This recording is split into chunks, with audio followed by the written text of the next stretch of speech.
Wala pang nagpo-post sa social media mula sa Birmingham sa London. Super abangers na ang Kim Paulandia kung ano ang magiging eksena ni Kim Chiu at Paolo Avellino kapag nagkita ang dalawa. Magkahiwalay na lumipad patong London ang Kim Pao. Nauna si Kim kasabay ang mabesyo niya si Dario Espanto at iba pang artist ng ASAP. May show kasi doon ang naturang Sunday musical variety show.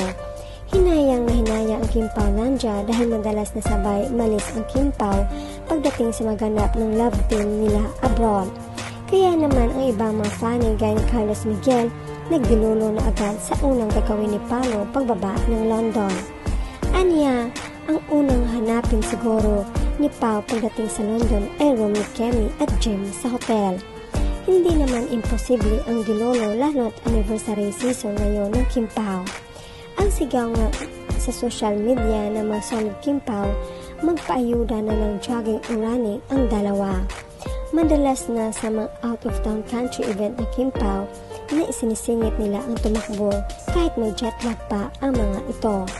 Kung bakit hindi sabay ang Kim Pao na sumakay ng eroplano, ang paliwanag nilang solid, talagang naunang lumipad ang mga mainstay artist. May mga briefing pa kasi ang ito para sa show at rehearsal.